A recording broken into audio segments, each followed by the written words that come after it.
ఈ మధ్యకాలంలో గురుకుల పాఠశాలలపైన విమర్శలు వస్తున్నాయి. పిల్లలు రోడ్ల మీదకి వస్తున్నారు, బాధపడుతున్నారు. వందలాది మంది ఆసుపత్రుల్లో పాలవుతున్నారు విషాహారంతోని.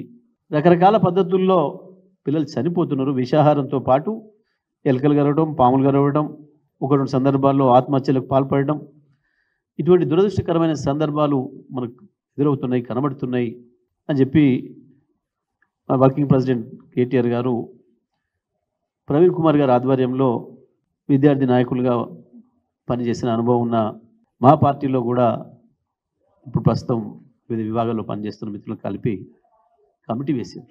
ఆ కమిటీ కూర్చొని మొత్తం రాష్ట్రంలో మనమే పోవడం ఇబ్బంది అయింది కాబట్టి బీఆర్ఎస్వి విద్యార్థులందరినీ కూడా దీంట్లో భాగస్వామ్యం చేస్తే బాగుంటుంది.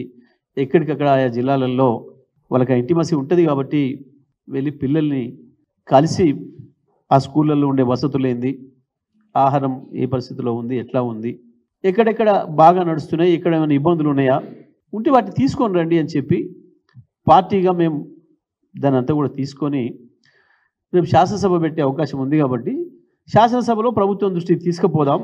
ఎందుకంటే ప్రధాన ప్రతిపక్షంగా మా బాధ్యత అది.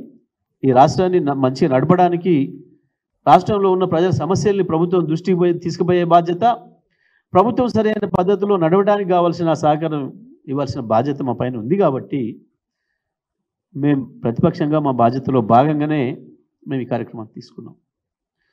నిజమే రేవంత్ రెడ్డి అండ్ టీం చాలా బాగుంది మా ప్రభుత్వ పరిపాలన అని సంబరాలు చేస్తున్నారు.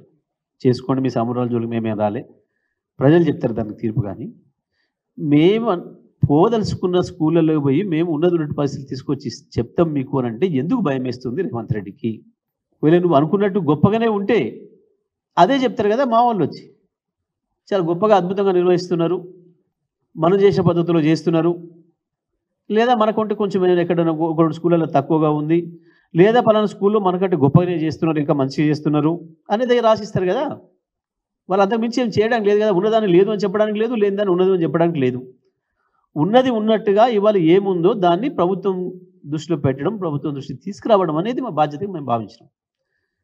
మరి ఎందుకు స్కూళ్ళలో పోవడానికి అనుమతిస్తలేడు రేవంత్ రెడ్డి? ముందు రోజే ఉత్తర్వులు వచ్చినాయట. ఎందుకంటే మా కింది స్థాయి అధికారులు చెప్తున్నారు, సార్ మన ఎమ్మెల్యే వస్తారా, మన నియోజకవర్గానికి వస్తారా, మా స్కూల్కి వస్తారా? సంబంధిత అధికారులు అందరూ మాట్లాడుతున్నారు. ఏ ఒక్కరో కాదు, అన్ని జిల్లాలలో అన్ని పాఠశాలలకు సంబంధించిన ఏరియాలో ఉన్న పోలీసులు మాట్లాడుతున్నారు. మా కార్యకర్తలను అడుగుతున్నారు, సార్ మన ఎమ్మెల్యే గారు వస్తారా? మాకంటే ముందే రేవంత్ రెడ్డే సమాచారం ఇచ్చిండు మేము వస్తామన్న విషయాన్ని. ఏమని? అడ్డుకోండి, అరెస్ట్ చేయండి, లోపల పోనీయకండి. రేవంత్ రెడ్డి మమ్మల్ని పోనీయమని ఓకే, కానీ పిల్లలే వస్తున్నారు కదా రోడ్ల మీదకి. నువ్వు మమ్మల్ని పోనీయకు ఓకే, గా పిల్లలు అభంశుభం తెలియని పిల్లలు, అబద్ధాలు ఆడడం తెలియని పిల్లలు ఎందుకు వచ్చి రోడ్ల మీద వందలాదిగా వేలాది మందిగా కూర్చుంటున్నారు? సో ఉండాలి కదా నీకు.